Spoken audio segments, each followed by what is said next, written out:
the loudest person in the room usually loses. Think about that for a moment.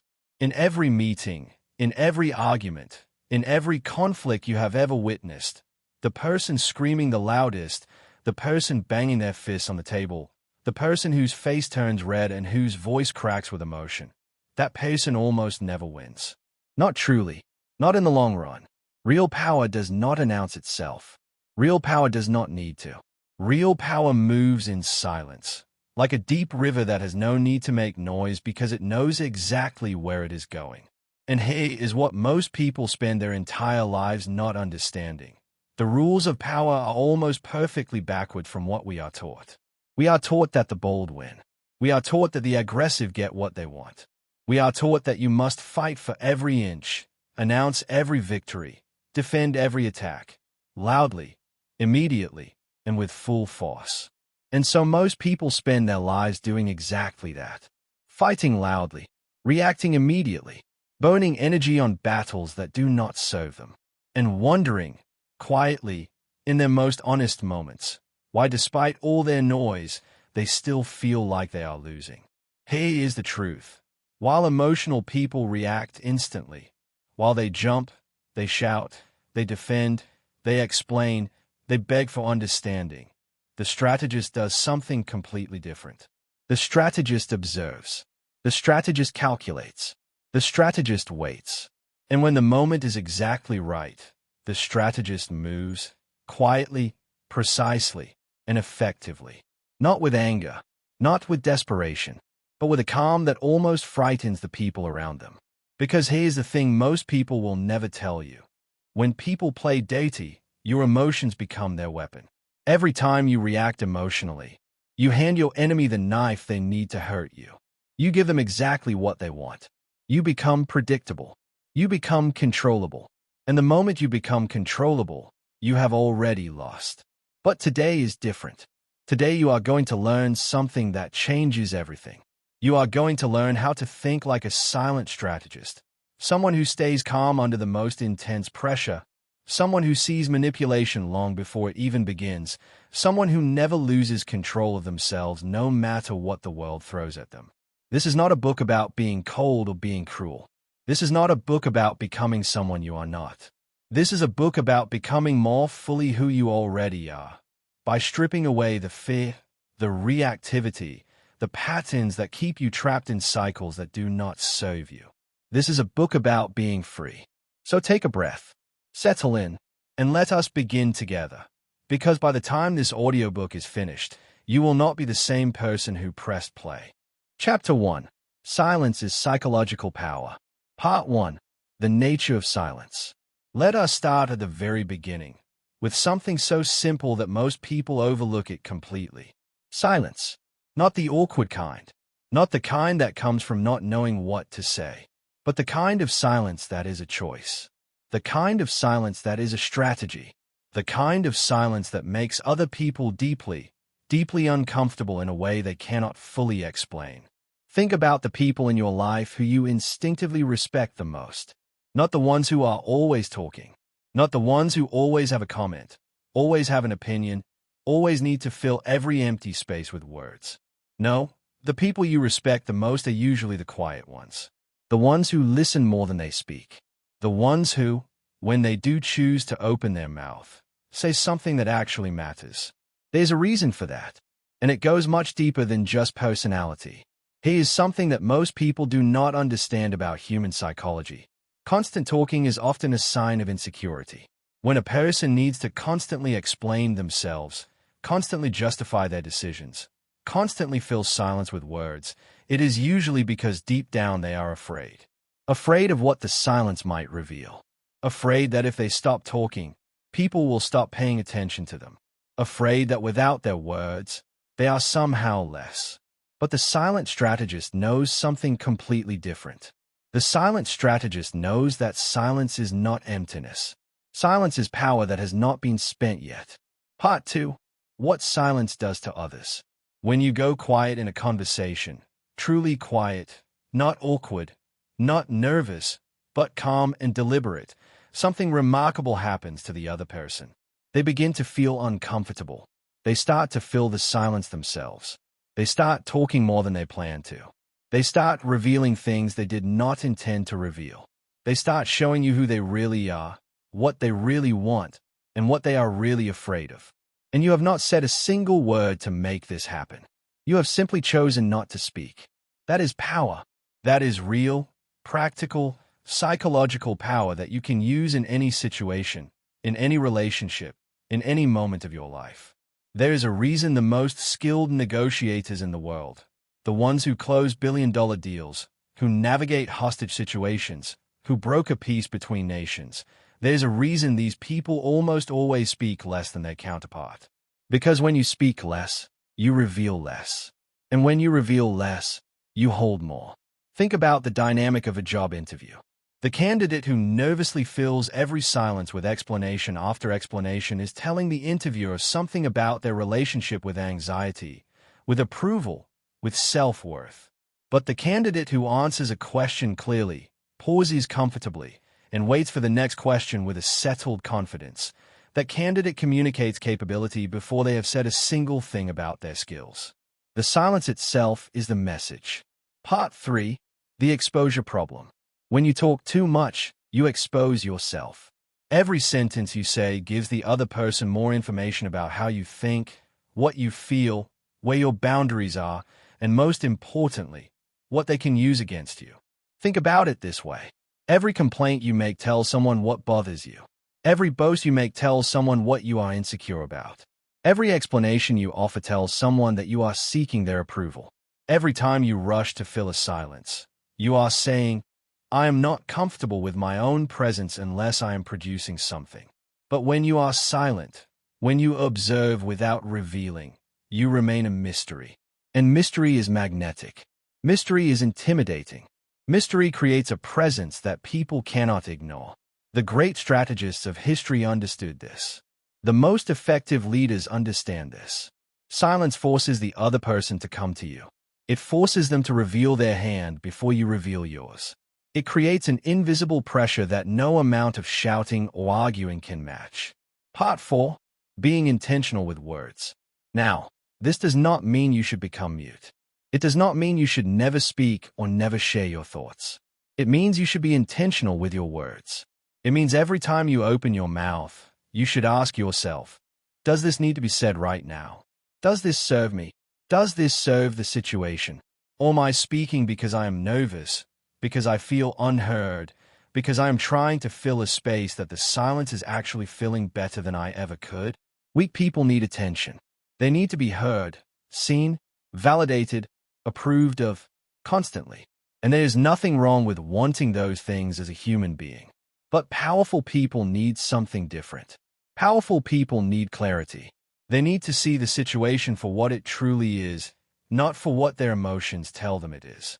And you cannot have clarity if your mind is always busy producing words driven by anxiety and reaction. Clarity comes from stillness. Clarity comes from silence. Part 5. The practical test. The next time you are in a difficult conversation, the next time someone says something that makes your blood boil, the next time someone tries to pressure you or manipulate you or get a reaction out of you, try something different. Try going quiet. Not because you have nothing to say, but because you know that the silence itself is doing more work than any words could. Watch what happens. Watch how they squirm. Watch how they keep talking, keep explaining, keep trying to get a response from you.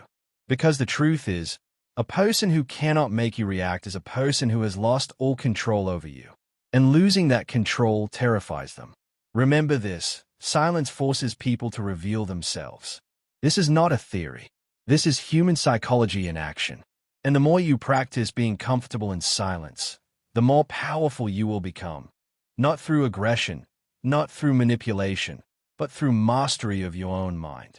Chapter 2. Never react immediately. Part 1. The hot electricity of reaction. Think about the last time someone said something that truly upset you. It could have been a cruel comment. It could have been a betrayal. It could have been an insult delivered in public, in front of people who were watching to see how you would respond. Do you remember that hot, electric feeling that shoots through your chest? That tightening in your jaw? That voice in your head screaming, say something, do something, defend yourself right now, that feeling is real. It is powerful. And it is also the most dangerous trap your enemy can set for you. Because here is what emotional reactions actually are. When you strip away everything else, emotional reactions are a form of surrender. When you react immediately and emotionally, you are essentially saying to the other person, "You got me. You found the button. You know how to control me." And once someone knows that button exists, they will press it again and again for as long as they can reach you.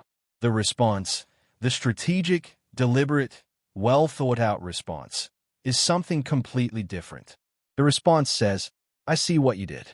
I understand the game you are playing, and I choose when and how I engage with it." The response is strategy. The reaction is surrender. Every time, without exception. Part 2. Why it feels like weakness.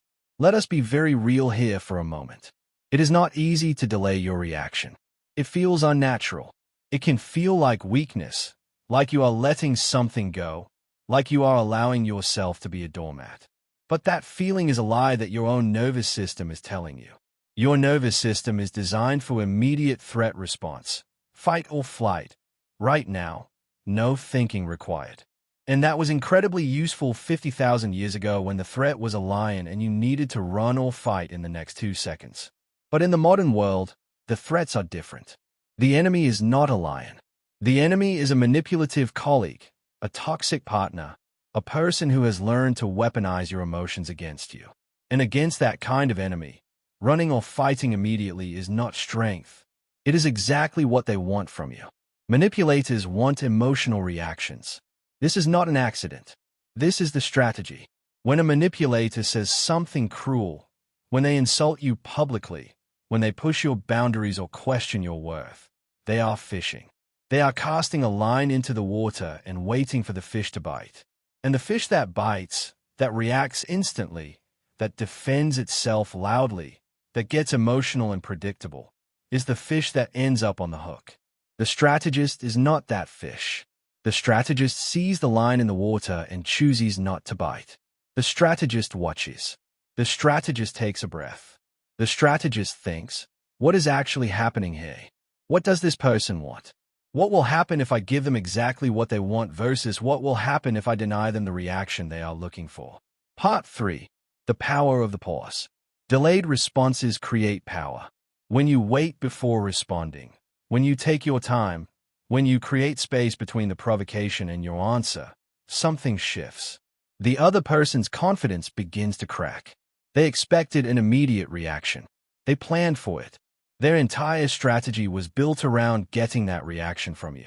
And when you do not give it to them, their whole plan falls apart. They become unsure.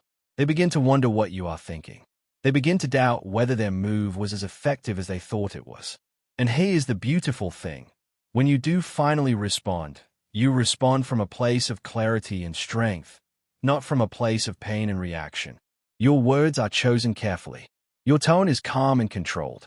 And the effect of that calm, considered response is infinitely more powerful than any emotional outburst could ever be. Strategic pauses increase respect. This is something the most skilled communicators in the world know and use deliberately. In negotiations, in leadership, in every kind of high-stakes conversation, a pause before speaking signals that you are someone who thinks before they act. It signals that you are not desperate for approval. It signals that your words are measured and meaningful. And people respond to that. Even people who are trying to manipulate you will begin to feel slightly afraid of someone who cannot be rattled, who cannot be rushed, who takes their time and then speaks with absolute precision. Part 4. The public insult scenario. Let us talk about a practical example. Imagine this. You are at work, or you are at a family gathering, or you are in a social situation, and someone says something cutting. Something designed to embarrass you in front of others. Maybe it is a backhanded compliment. Maybe it is a direct insult dressed up as a joke. Maybe it is something that questions your intelligence, your choices, your worth. And everyone around you heard it. And they are all watching to see what you will do. Here is what the average person does. They react. They either get defensive and start explaining themselves, which makes them look weak and desperate, or they get angry and snap back, which makes them look emotional and out of control. Either way, the manipulator wins, because they have succeeded in making you look like the unstable one. Here is what the silent strategist does. They stay calm. They might allow a slight, confident smile to cross their face. Not forced, just natural. The kind of smile that says, "Is that all you have?" They do not rush to respond. They let the silence sit for a moment. They let the other person's comment hang in the air long enough for everyone present to feel its awkwardness. And then, when they are ready, not when pressure demands it, but when they are truly ready, they respond with precision, with clarity, with something that cuts far deeper than any emotional outburst could. And often, the best response is the one that is shortest. Because a person who is truly secure does not need a paragraph to defend themselves. Sometimes the most powerful response to an insult is a calm, steady look, a measured breath, and then simply moving on with the conversation as if the attack was not even worth your full attention. Because to a strategist, it is not. Part 5. The gift of regret prevention. Calm thinking prevents regret. This is the practical gift of delayed response. How many times in your life have you said something in anger, something you said too fast, too emotionally, and immediately wished you could take it back?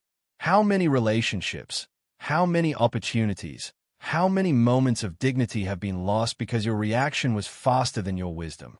Every time you react before you think, you risk saying something that cannot be unsaid, doing something that cannot be undone. But every time you pause, every time you give yourself the gift of a moment to think, you protect your future. You protect your relationships. You protect your reputation. You protect your peace. A strategist controls timing more than words. The most important thing a strategist controls is not what they say. It is when they say it. The right words at the wrong time can destroy everything. The right words at the right time can change everything. So here is your practice. The next time you feel that electric surge of reaction rising up inside you, that voice saying respond now, defend yourself now, do this instead. Breathe. Count silently to 5. Ask yourself, if I respond right now, am I doing it from a place of strength or from a place of pain? And if the answer is pain, wait. Give yourself more time. Not because you are afraid, but because you are powerful enough to choose your moment. Chapter 3. Observe more than you speak. Part 1. The art of true seeing. We are now moving into something that, once you truly understand it, will completely transform how you experience the people around you. It is something so simple, so basic, that it seems almost too obvious to even mention. But here is the truth. Almost nobody does it. Almost nobody truly, deeply observes the people in their lives. And that is why almost nobody truly understands the people in their lives. People reveal everything when they feel unseen. Read that again slowly. People reveal everything. Their fears, their motives, their real feelings, their true intentions, when they think no one is truly watching, when they believe they are not being observed. And the person who has mastered the art of quiet observation gathers more intelligence in one conversation than a manipulator gathers in 10 arguments. Think about how most people move through their social world. They are so focused on what they are going to say next, on how they are being perceived, on managing their own image and their own anxiety, that they barely notice what is happening right in front of them. They are half listening while already formulating their response. They are watching the room for who is watching them, rather than watching the room to understand who the people in it really are. The silent strategist does something different. The silent strategist truly watches. They listen not just to words but to tone. They notice not just what someone says but how they say it, where their voice gets tight, where it gets soft, where it becomes something carefully constructed and rehearsed versus where it is honest and spontaneous. Part 2. Patterns over promises. Watch patterns, not promises. This is one of the most important principles in this entire audiobook, and I want you to really sit with it. We live in a world full of promises. Promises to change. Promises to do better. Promises to be different. And every single one of those promises feels real in the moment. The person making them often genuinely believes them in the moment they are made. But promises are just words. Patterns are truth. If someone promises they will treat you better but has treated you badly consistently for years, The promise is just noise. The pattern is the message. If someone says they respect you but consistently interrupts you, dismisses your ideas, or undermines you when it serves them, the words mean nothing. The behavior is the truth. If someone tells you they are honest but has been caught in small deceptions more than once, believe the pattern. The pattern never lies. The words often do. The silent strategist watches the pattern. They do not get swayed by a particularly kind gesture after a long streak of unkind ones. They do not forget what they have seen simply because someone is being charming today. They hold the full picture in their mind, not in a paranoid way, not in a way that refuses anyone the possibility of genuine change, but in a way that is honest and clear and not distorted by hope or fear. Part 3. The full conversation. Listen to tone, body language, and inconsistencies. Human beings are fascinating creatures. We can say one thing with our mouths while our bodies say something completely different. We can smile while our shoulders are tense. We can speak warmly while our eyes are calculating. We can say I am fine while every other signal in our body is screaming that we are very much not fine. And most people miss all of this because they are only listening to the words. When you listen deeply, when you watch truly, you begin to hear the full conversation, the one happening above the surface and the one happening underneath it. You begin to hear when someone's words and feelings are aligned, and when they are not. You begin to feel the difference between genuine warmth and performed warmth. You begin to sense when something is off before you can fully articulate why. And that sense, that quiet, observational intelligence, is one of the most valuable tools you will ever develop. Part 4. The intelligence of stillness. Quiet people gather intelligence naturally. There is a reason the most effective intelligence gatherers in any field, whether in diplomacy, in business, in any high-stakes environment, are often the quietest people in the room. Quiet people make others comfortable enough to speak freely. When you are not performing, when you are not trying to impress, when you are simply present and listening, people open up. They tell you things they might not tell a more animated, more demanding, more talkative person. They fill the space with information. They share their vulnerabilities. They reveal their strategies. And you, by simply being still and attentive, receive all of it. Most people expose their true motives over time. You do not always need to figure someone out in one conversation. Sometimes the wisest thing you can do is wait, watch, and let time do the revealing for you. Because time is a truth teller in a way that nothing else is. Over time, a person's real character always emerges. Over time, the gap between who someone presents themselves to be and who they actually are becomes impossible to hide. And the silent observer is watching during those moments. Taking note. Building understanding. Part 5. The observation practice. So here's what I want you to do. Start practicing observation consciously. In your next conversation, any conversation, it does not have to be a difficult one. Try spending 60% of the time listening and only 40% speaking. Watch the other person's face. Notice what happens to their eyes when they talk about something they love versus something they fear. Notice how their posture changes when they feel confident versus when they feel threatened. Notice the small pauses before certain words, the slight hesitations that tell you something is being thought about more carefully than it appears. You will be amazed by how much is there, just waiting to be seen. The world is full of information. The silent strategist is the one who receives it. Chapter 4. Detach emotionally from manipulators. Part 1. What detachment actually is. Now we are going to talk about something that is perhaps the most difficult challenge of all, because it cuts right to the heart of something very human about all of us. We are going to talk about emotional detachment. First, let me be absolutely clear about what emotional detachment is not. It is not cruelty. It is not coldness. It is not the closing off of your heart. It is not becoming someone who does not care about other people or does not feel things deeply. Those things would make you less of a person, not more of one. True emotional detachment, the kind that a silent strategist practices, is something far more nuanced and far more powerful than that.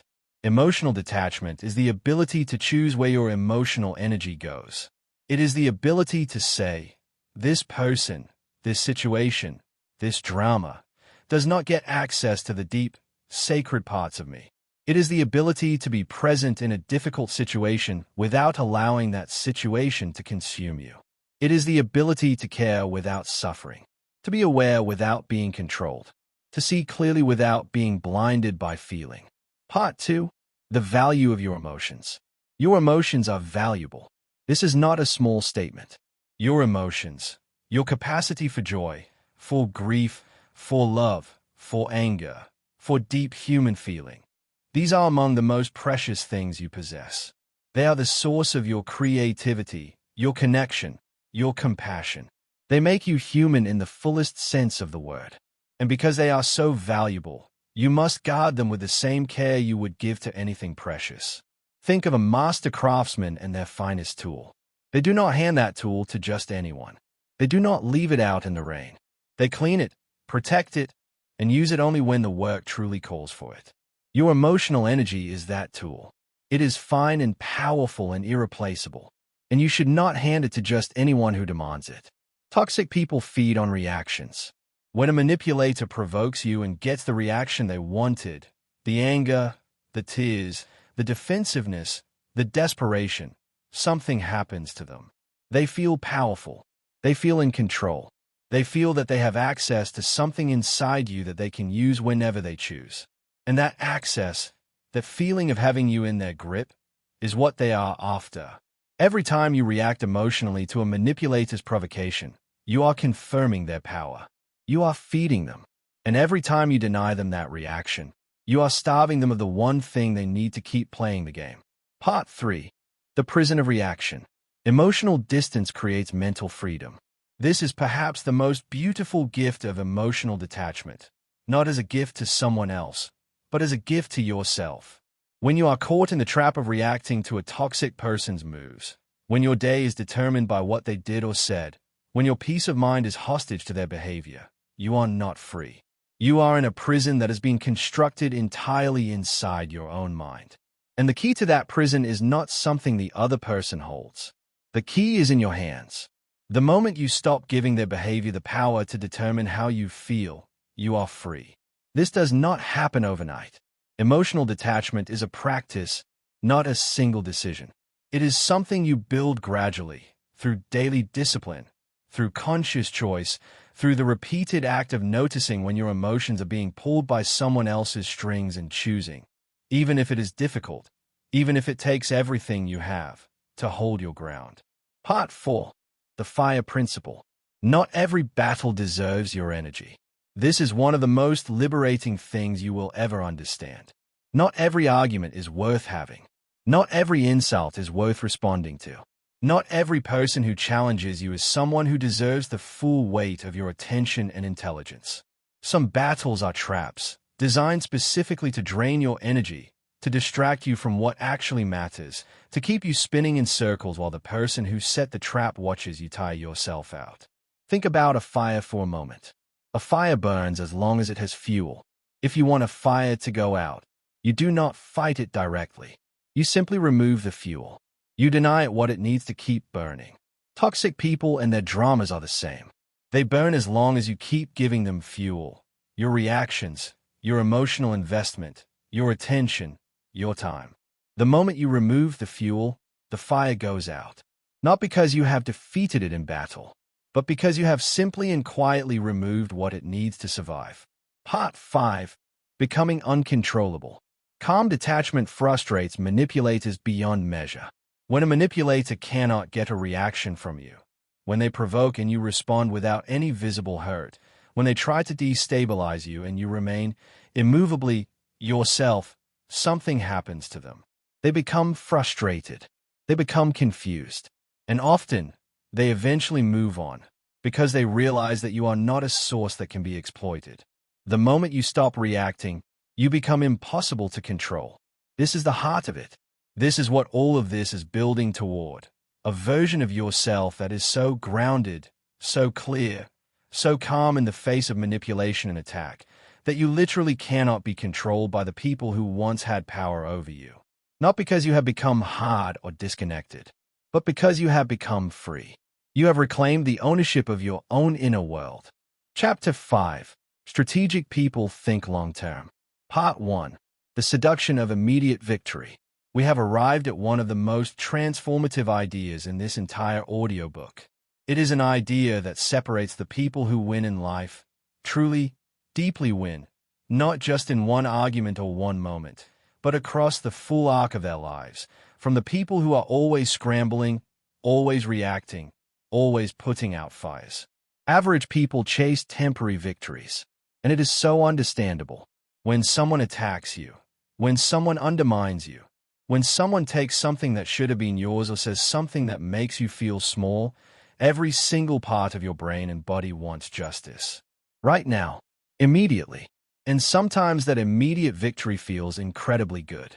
For about 5 minutes. And then the consequences begin.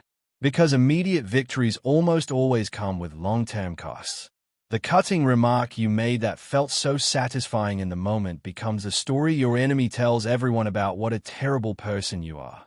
The bridge you burned in your righteous anger becomes the path you needed to walk to reach something important. The relationship you destroyed, the opportunity you closed off, the reputation you damaged, by choosing immediate satisfaction over strategic patience. These are real, concrete ways that emotional decisions destroy futures that could have been good. Part 2. Building permanent advantage. Strategists build permanent advantage. And here's what that looks like in practice. A strategist who is wrong does not immediately retaliate. They observe. They think. They ask, what is the most intelligent response to this situation? Not the most satisfying one. What response protects my future while also addressing this problem? What response keeps me in a position of strength? Sometimes the most strategic response to someone who wronged you is to say nothing, to do nothing visibly, and to simply focus all of your energy on becoming more successful, more capable, and more powerful than you were before.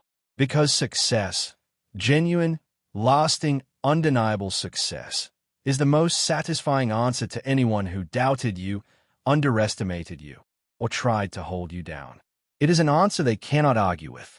It is an answer that requires no words at all. And it is an answer that keeps coming month after month, year after year, long after the initial conflict has been forgotten by everyone except them. Never destroy your future to win one argument. Say this to yourself. Write it somewhere you will see it. Because arguments are temporary. The person you argued with might not even be in your life in 5 years. The specific conflict might be completely irrelevant in 2 years. But the choices you make during that conflict, the words you say, the bridges you burn, the actions you take in a moment of emotional heat, those have a way of lasting much longer than the argument itself. Part 3. Reputation as an asset.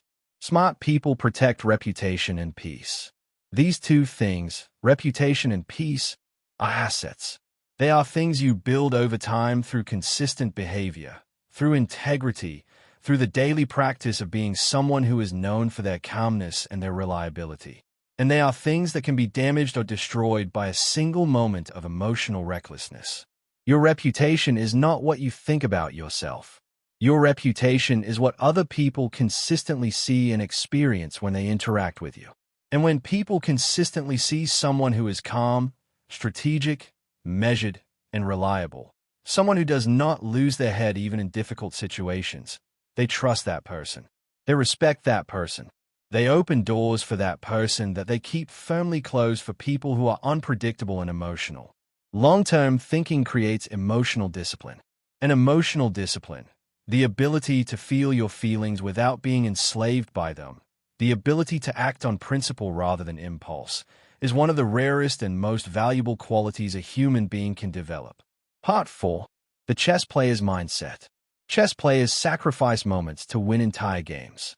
This is one of the most powerful metaphors for strategic thinking that exists. In chess, you regularly have to give up a piece, something valuable, something you might not want to lose, in order to set up a position that wins the game later. A player who cannot think beyond the next move, a player who fights to protect every single piece, who cannot stomach any loss, who reacts to each threat as it comes without thinking about the larger pattern. That player will always lose to a player who sees 5, 10, 15 moves ahead and is willing to sacrifice the short term to win the long game. Your life is a chess game. Every relationship, every conflict, every opportunity, every challenge, these are moves on a board. And the question is always the same. Are you playing to win this moment? Or are you playing to win your life? Because sometimes winning your life requires sacrificing the moment. It requires swallowing a small defeat so that the larger victory becomes possible. It requires not saying the satisfying thing, not doing the emotionally gratifying thing, because you can see that doing so would cost you something far more important down the road. Part 5. Patience is power. Patience is hidden power. The world moves fast. Everyone wants everything now. Instant gratification, instant validation, instant results. And in that world of instant everything, the person who can wait, who can hold their ground, hold their strategy, hold their course through uncertainty and difficulty without breaking, that person has an extraordinary advantage over everyone around them. Because patience is not passivity. Patience is not giving up or giving in. Patience is the deliberate choice to act only when the moment is right, and to use all the waiting time to prepare, to observe, to grow, and to position yourself perfectly for when that moment comes. This is not resignation. This is mastery. And it is a mastery that builds on itself. Because every time you choose the long term over the short term, every time you exercise that discipline, you become more capable of it. You become more patient. You become more strategic. You become more powerful. Chapter 6. Master the Art of Controlled Energy. Part 1. Attention as Currency. Now let us talk about something that sounds almost mystical at first, but is actually deeply practical. The art of managing your own energy. Because here is a truth that most people have never fully grasped. Your attention is your currency. Not your money. Not your time. Your attention, where you direct your focus, what you choose to engage with, what you allow into your mental and emotional space. These things determine the quality of your inner life more than almost any external factor. We live in a world that is absolutely overflowing with things competing for our attention. Social media, other people's dramas, news cycles, arguments, gossip, crisis after crisis, real and manufactured. And for most people, all of this flows in unchecked, a constant river of noise that fills up every quiet space and leaves no room for clarity, for strategy, for the kind of deep thinking that actually changes lives. The silent strategist does not let that river flow in unchecked. The silent strategist controls their own gates. They decide what enters. They decide what they engage with, what they invest emotionally in, what they give their precious attention to. Part 2. The Drain of Drama. Do not give energy to drama. Drama is an energy drain. It is not neutral. When you invest your attention in drama, you are making a withdrawal from your account. You are spending something that could have been used to build something, to grow something, to move your own life forward. And drama, by its very nature, never gives you anything back in return. This does not mean you cannot care about other people. It means you are thoughtful about where your deep investment goes. There is a difference between briefly acknowledging a conflict and allowing it to consume your entire day. There is a difference between offering a friend a kind word of support and spending hours swimming in their drama at the expense of your own peace. The strategist cares, but the strategist cares with boundaries. And those boundaries are not cold. They are kind. They are the thing that keeps you effective so that you can actually be there for the people who truly matter when it truly counts. Part 3. The Filter Question. Focus only on what improves your life. For 1 week, try genuinely filtering every choice about where you put your attention through this one question. Does this improve my life? Does reading this article, having this argument, engaging in this conversation, following this social media account, attending this event, spending time with this person, does it improve my life in any meaningful way? Does it make me more skilled, more joyful, more connected, more wise, more capable? Or does it just fill time? Does it drain me more than it feeds me? You will find, if you are honest with this exercise, that a large portion of what currently occupies your attention does not actually improve your life in any meaningful way. And that the moment you start redirecting that attention toward things that genuinely matter, toward your growth, your relationships with the people who truly deserve your investment, your craft, your health, your peace, you begin to experience a quiet but profound transformation. Part 4. The magnetism of calm. Emotional discipline attracts respect. This is something that happens almost automatically when you begin to practice the principles in this audiobook. When people around you see that you are not easily rattled, not easily baited, not constantly swept up in the drama that swirls around most people's lives, they begin to notice. They begin to regard you differently. There is something that commands attention about a person who is clearly at peace with themselves, who does not seem to need external drama to feel alive, who moves through the world with a quiet confidence and an obvious sense of direction. And that respect, once it is there, becomes its own form of protection. People who respect you do not easily become your enemies. People who respect you are more likely to treat you with honesty than to manipulate you. People who respect you open doors for you rather than closing them. Calm confidence is intimidating, not because it is aggressive, because it is settled, because it does not need anything from the room, because it cannot be pushed. And a person who cannot be pushed, a person who stands there, quiet and certain, while everyone else is shouting, that person commands the space. The strongest mind is the one that remains untouched by chaos, not unaware of it, not naive to it, but untouched by it, like water off a well-maintained surface, like light that passes through glass without breaking it. Your energy is the engine of your life. Guard it, direct it, use it deliberately, and you will discover that you are capable of far more than you ever imagined. Chapter 7. The Psychology of Boundaries. Part 1. What boundaries actually are. There is a word that gets used so often that it has almost lost its meaning. And that word is boundaries. We hear it constantly. Set your boundaries. Maintain your boundaries. Respect your boundaries. But what does it actually mean? What does it look like, in practice, in the real messy world of human relationships and conflict and power dynamics? A boundary is not a wall. A wall keeps everything out, the good and the bad, the safe and the dangerous. A boundary is more like a door. It is a threshold that you control. You decide who comes through, when they come through, and under what conditions. A boundary is not passive. It is not something that just exists. It is something you actively maintain through your choices, your words, and your behavior. And here's the most important thing to understand about boundaries. They are not about other people. Boundaries are about you. You cannot control what other people do or say. You cannot control whether they respect you, whether they try to manipulate you, whether they treat you the way you deserve to be treated. What you can control is how you respond, what you allow to continue, what you are and are not willing to accept into your life. Part 2. The test of consistency. A boundary that is not enforced is not a boundary. It is a suggestion. And people, consciously or unconsciously, learn very quickly what is a real boundary and what is a suggestion. They test. They push a little. And if they push and nothing changes, they push a little more.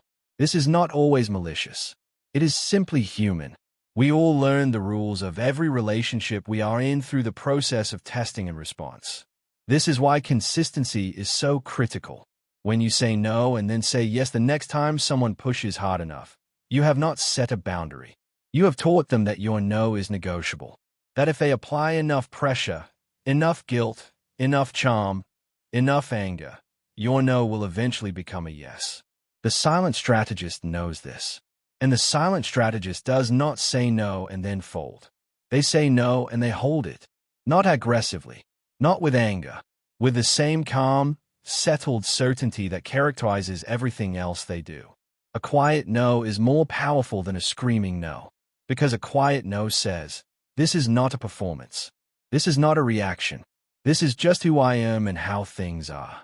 Part 3. Learning to disappoint. Here is something that many people never learn, and it costs them enormously throughout their lives. You are allowed to disappoint people. You are allowed to say no and have someone be unhappy about it. You are allowed to choose yourself even when other people would prefer that you did not. This sounds simple. In practice, it is one of the hardest things a person can do.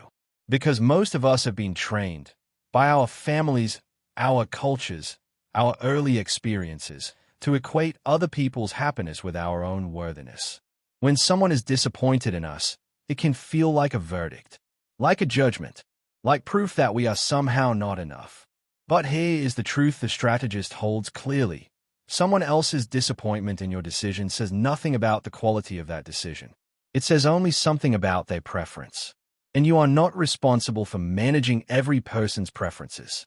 You are responsible for managing your own life, your peace, your integrity, your path forward. The ability to hold that understanding, to let someone be disappointed without collapsing into guilt or defensiveness, is one of the most powerful forms of emotional maturity you can develop. Part 4. Boundaries and respect. When you have clear boundaries and hold them with calm consistency, something interesting happens. Even the people who push against them tend, over time, to develop a kind of respect for them. Because clear boundaries communicate something important. This person knows who they are. This person values themselves. This person is not available to be used without consequence. And people, even difficult people, even manipulative people, tend to calibrate their behavior toward people who are clear about their limits. Not always immediately, not without friction, but over time. Because the alternative, constantly fighting against someone who simply will not be moved, requires too much energy. And eventually, even the most persistent manipulator looks for an easier target. You do not have to be aggressive to be protective. You do not have to be mean to be clear. You simply have to be consistent, calm, and willing to let the other person feel the discomfort of your no rather than taking that discomfort on yourself. Chapter 8. Learn the power of unpredictability. Part 1. The liability of predictability. We are taught, from the time we are very young, that consistency is a virtue. And in many ways, it is.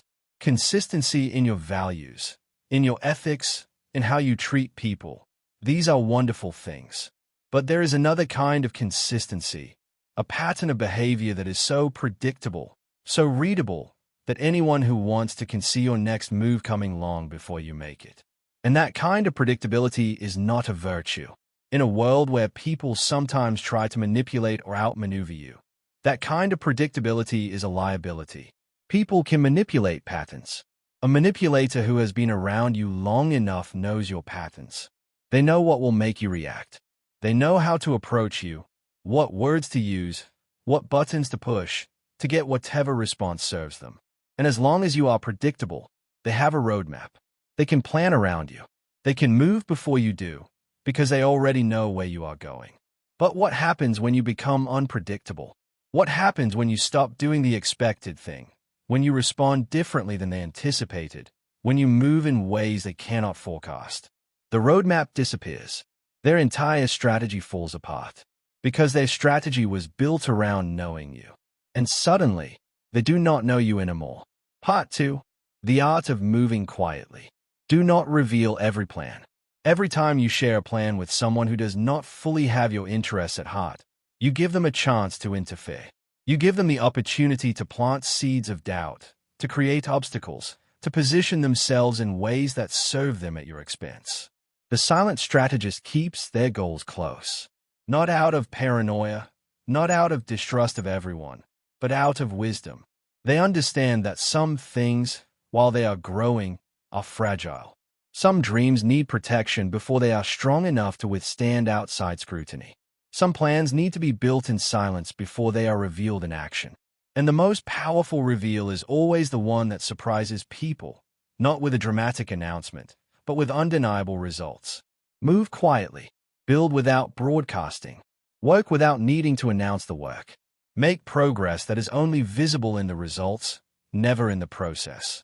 In a world where everyone is performing their efforts constantly, posting about the journey, sharing every step of the process, seeking validation at every stage, the person who simply and quietly does the work and then presents the finished product without any fanfare has a presence that is almost magnetic. Because their results speak louder than any announcement could. Part 3. Depth creates unpredictability. Here is what I want you to understand about unpredictability in the context of personal power. The goal is not to be random or chaotic. Randomness is not unpredictability. Randomness is just noise. True unpredictability comes from depth. From having a rich enough inner life, a complex enough understanding of situations, a broad enough range of possible responses, that the people who are watching you cannot reduce you to a simple pattern. It comes from being, in the fullest sense of the word, fully human, too nuanced, too thoughtful, too genuine to be put in a box. Silent waters are difficult to measure. There is something deeply true about this metaphor. The ocean in a storm is dramatic, impressive, terrifying even. But the depth of a calm sea, that is something different. You cannot see the bottom. You cannot easily measure it. You do not know what moves beneath the surface. And that unknowability, that quiet depth that refuses to be fully mapped, commands a different kind of respect than the noisiest storm ever could. Be the still water. Be the person whose depth cannot be easily measured. Be the person about whom others say, "There is something more there than I can see." Be the mystery that keeps people curious, that keeps them slightly off balance, that never quite fits completely into the simple story they want to tell about you. Chapter 9. The Art of Keeping Your Peace. Part 1. Peace as a Practice. We have covered a tremendous amount of ground together. And now I want to speak about something that underlies every single principle we have discussed, the thing that all of this is ultimately in service of.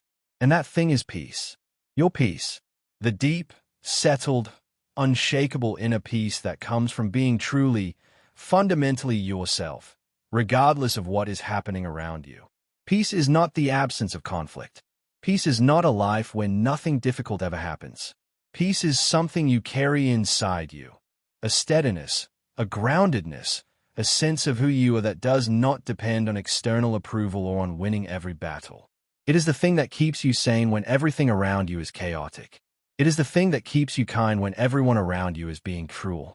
It is the thing that keeps you thinking clearly when everyone else has lost their head.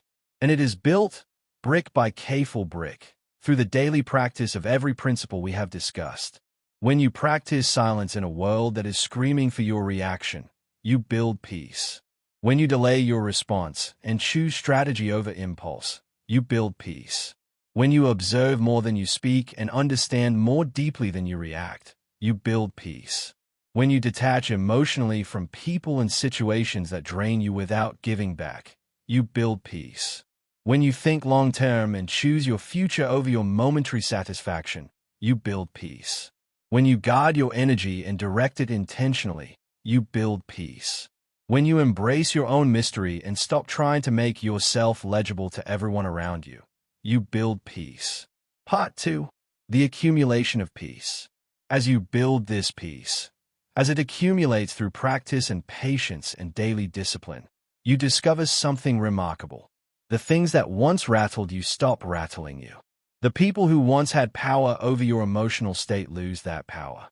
The situations that once felt overwhelming begin to feel manageable, even navigable, even interesting in the way that any puzzle is interesting when you have the tools and the patience to work through it. This is not a destination you arrive at once. This is a way of living, a practice, a daily, ongoing, never-finished project of becoming more fully and authentically yourself. And every single day that you make even small progress in this direction, every day that you choose silence over noise, strategy over reaction, depth over drama, you become more powerful. Not because you have defeated anyone, but because you have become more fully free. Part 3. The peace that cannot be taken. And here is what I want you to understand most deeply about inner peace. When it is truly yours, when it is built through your own choices and your own discipline rather than gifted to you by favorable circumstances, it cannot be taken. Because it does not live in your circumstances. It lives in you. Other things can be taken. Your job, your reputation in a particular moment, a relationship, a specific outcome you were hoping for. These things can be disrupted. But the deep, practiced sense of who you are, the certainty that you can face difficulty without losing yourself, that you can be challenged without being broken, that you can stand in the middle of chaos and remain, unmistakably, you. That is yours. Fully and permanently yours, if you choose to build it. Chapter 10. Emotional Mastery in Close Relationships. Part 1. Strategy does not mean distance. Everything we have discussed so far might make it sound like the goal of strategic thinking is to become someone who never gets close to anyone, someone who watches the world from a safe distance and never lets anyone truly in. That would be a profound misunderstanding, and I want to address it directly. The principles of the silent strategist are not about becoming a cold, untouchable, emotionless machine. They are about protecting your emotional capacity so that it is available, truly available, fully present, deeply engaged, for the relationships and moments that deserve it. Because here is what happens to people who have no emotional boundaries, no strategic thinking, no awareness of where their energy goes. They become depleted. They give and give and give, to people who drain them, to dramas that exhaust them, to battles that leave them emptied. And then when something truly important comes along, when someone truly worth their heart shows up, they have nothing left to give. The silent strategist is not emotionally shut down. The silent strategist is emotionally available, but selectively, wisely, in a way that honors the preciousness of genuine connection. Part 2. Choosing who gets your real self. Not everyone deserves your silence. Not everyone deserves your strategy. There are people in your life, hopefully many, with whom you can be open, vulnerable, honest, and unguarded. People who have earned your trust through consistent behavior over time. People who have shown you, through their patterns, not just their promises, that they will honor what you share with them. With those people, the strategist becomes something different. Warmer, more present, more open. Because the whole point of having strong boundaries with the world is that it preserves you for the moments and people that matter most. Think about it like this. A castle with no walls protects no one. But a castle that is all walls, all fortification, no warmth inside, is not really a home. It is just a fortress. The goal is to have both, walls that protect and warmth within. The strategist knows who gets through the gate and who does not. Part 3. Conflict in real relationships. Even in relationships where we are open and trusting, conflict happens. Hurt happens. Misunderstandings happen. And the principles of the silent strategist are deeply relevant in these moments too, perhaps even more relevant than in adversarial situations. Because in a conflict with someone you love, the temptation to react immediately, to say the hurtful thing, to win the argument at the cost of the relationship, that temptation is strongest. The emotional stakes are highest. The stakes on your dignity and your pride feel enormous. And the window between reaction and regret is narrowest. This is where the pause matters most.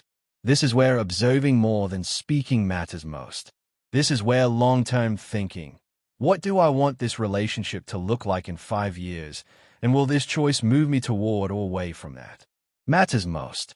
In close relationships, the silent strategist chooses the relationship over the argument, not by suppressing their own feelings or never speaking truth, but by choosing the moment to speak truth, by choosing the form in which it is delivered, by choosing to repair rather than to win. Chapter 11. When others try to break you. Part 1. Recognizing the breaking attempt.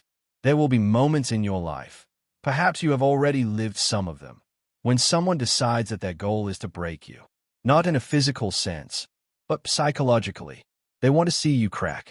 They want to see the composed, clear, strategic person that you are becoming crumble under enough pressure. These moments can come from many directions. It might be a sustained campaign of criticism from a person in power over you. It might be a pattern of undermining by someone who is jealous of your progress. It might be the slow, quiet erosion of your self-worth that comes from spending too much time around someone who consistently makes you feel small. And the first step in the silent strategist's response to this is recognition. Before you can resist something, you have to see it clearly, not through the fog of confusion and self-doubt that these situations tend to create, but clearly, as it actually is. Someone is trying to break you. That is what is happening. And you can name it, even just to yourself. Naming it accurately gives you back some of the power that the confusion is designed to take. Part 2. The steadiness underneath. The second step is reconnect with the steadiness underneath. Not your anger, not your pride, not your desire to fight back, but the deeper, quieter sense of who you are that exists beneath all of those reactive responses. There's something in you that has survived everything you have survived so far. Every difficult season, every moment of doubt, every person who told you that you are less than you are. And you are still here, still moving, still growing. That steadiness is real. It is not fragile. And when someone is trying to break you, your most powerful response is to reconnect with it so fully that the breaking attempt simply cannot find purchase. Water cannot carve rock in a moment. It takes time and persistence. But rock can also simply be moved. The silent strategist does not always stay and fight every battle in every arena. Sometimes the most powerful thing you can do when someone is trying to break you is to remove yourself. Not in defeat, but in recognition that your presence and your energy belong somewhere that deserves them. Part 3, After the Storm. And then, after the difficult season, after the attempt to break you has run its course, there is something to be learned from it. Not in a naive way that pretends the experience was secretly a gift wrapped in pain, but in the honest recognition that every difficult experience teaches you something about yourself, about your limits, about your resilience, about what you will and will not tolerate moving forward. The silent strategist is not unchanged by difficulty. They are refined by it. The gold does not look different because the fire made it hotter. The fire removed what was not gold to begin with. And the version of you that comes out the other side of a breaking attempt, if you have held your ground, if you have stayed true to your own values and your own identity, that version is stronger, more settled, more certain, more free. Chapter 12. The world needs more silent strategists. Part 1. Beyond the personal.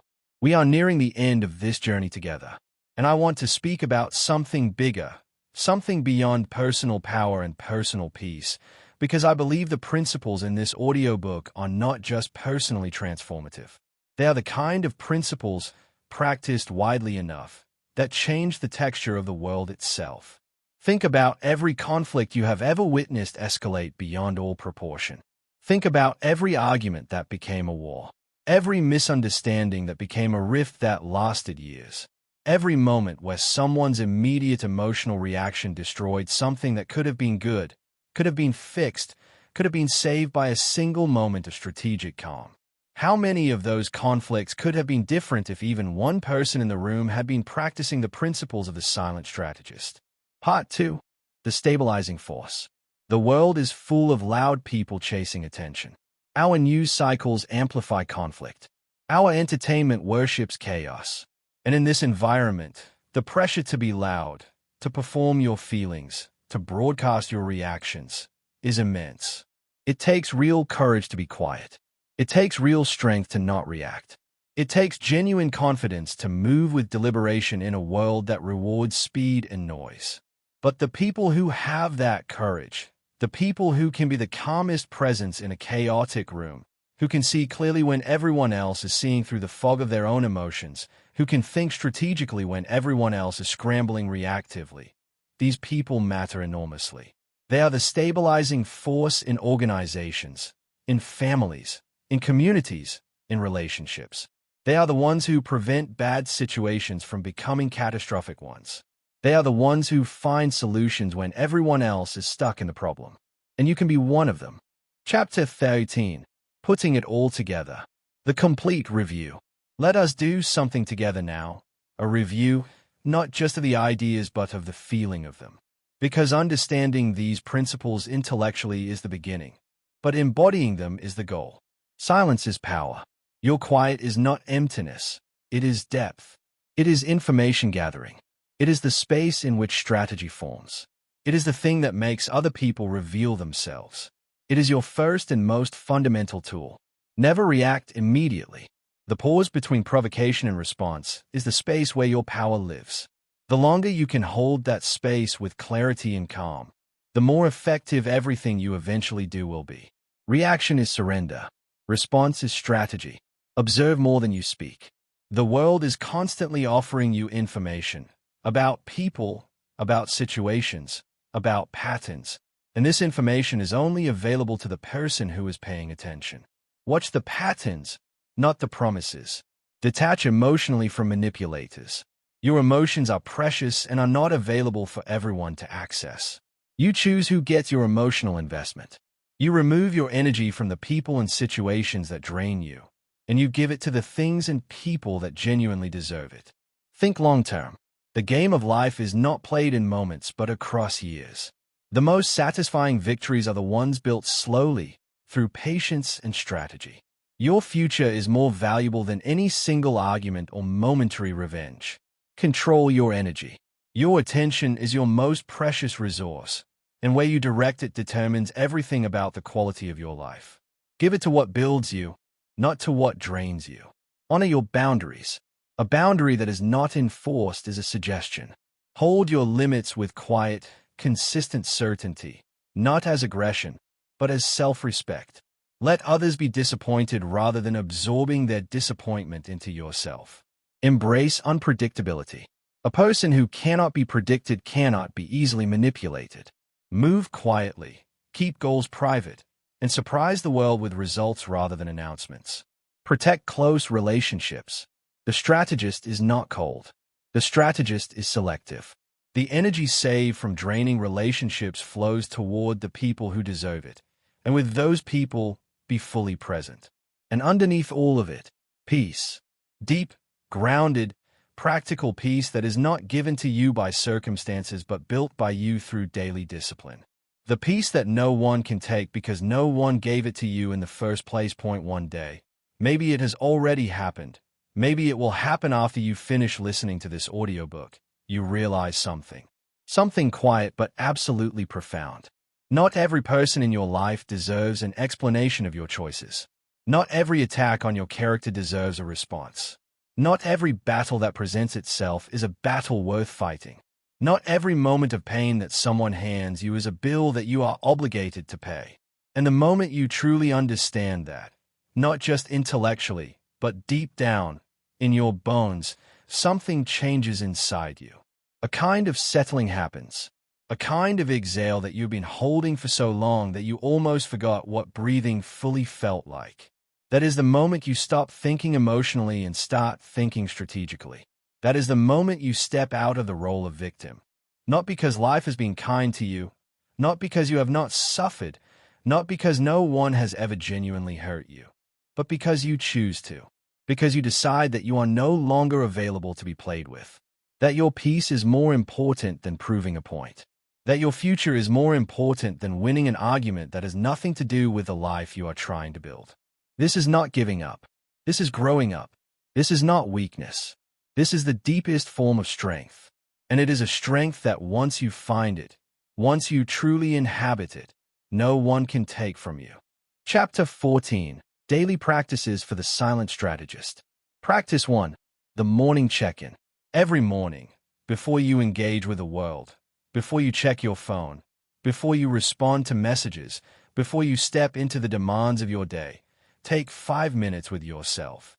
Sit quietly, breathe, and ask yourself 2 questions. First, what is the one situation or relationship today where I am most likely to react emotionally rather than respond strategically? Name it. Acknowledge it. See it clearly before it arrives. Second, what do I want to be known for today? Not by what I say, but by how I move. Not your words, your energy, your presence, your state of mind. Set that intention consciously before the day sets it for you. This practice sounds small. Do it every day for 2 weeks and notice what changes. Practice 2. The Evening Debrief. At the end of the day, take 5 minutes to review. Not to judge yourself harshly, but to see clearly. Ask, was there a moment today where I reacted before I thought? What triggered it? What would I do differently? And, just as importantly, was there a moment today where I stayed calm when I easily could have reacted? Acknowledge that too. Growth deserves recognition. The strategist tracks their own patterns as carefully as they track the patterns of others. Practice 3. The Energy Audit. Once a week, take a broader look at your life. Consider the people, the activities, the habits, the obligations that fill your time. And ask honestly, which of these are adding to my life, my growth, my peace, my capacity, and which are draining it? Which feel like investments and which feel like leaks? You do not need to make every decision immediately based on this audit. But seeing it clearly, without denial, without the stories we tell ourselves to justify arrangements that do not serve us, is the first step to changing anything. Practice 4. The silence experiment. Choose one conversation this week, just one, where you will consciously speak 30% less than usual. Listen more. Observe more. Notice what you learn that you would not have learned if you had been talking. Notice how the other person responds to your quietness. Notice how you feel at the end of the conversation. Clearer? More informed? More in control of the dynamic? Do this experiment, and then do it again and again, until it stops being an experiment and starts being simply who you are. Practice 5. The long view visualization. Once a month, spend 10 minutes on this. Close your eyes. Picture yourself 5 years from now. The person you want to be, the life you are building, the relationships and reputation and inner peace you are cultivating. Hold that image clearly. Now ask, is the way I am spending my energy right now, the battles I am choosing to fight, the reactions I am choosing to have, the grudges I am choosing to hold, is it moving me toward that person or away from them? And let the answer guide your next choice. So here we are, at the end of this audiobook, and at the beginning, if you are ready, of a different way of living. The world is full of loud people chasing attention, and that is fine. That is their choice. But history does not remember the loudest. History remembers the ones who mastered themselves, the calm minds, the deep thinkers, the patient builders, the ones who could hold their ground when the ground was shaking, the ones who chose clarity over chaos, strategy over reaction, depth over noise.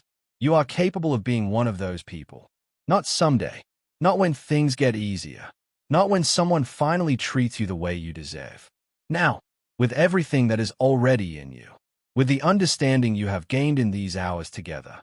So the next time someone plays dirty, remember, do not react emotionally. Do not give them the reaction they are looking for. Observe quietly. Think deeply. Move strategically. Let silence do the heavy lifting that words often cannot. Let patience do the work that urgency always ruins. Let your calm be the answer to their chaos. And know this, every time you choose silence over noise, strategy over impulse, long-term thinking over short-term satisfaction, you are choosing yourself.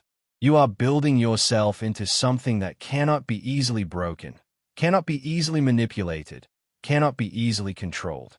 You are becoming the silent strategist. The one who wins without the other person even knowing the game has been played. The one whose power does not announce itself, does not explain itself, does not need to. The one who simply, and with extraordinary calm, moves through the world in a way that changes everything, without making a single unnecessary sound. This is not the end of your learning. It is the beginning. Stay silent. Stay strategic. Stay powerful. We will see you in the next one. And thank you.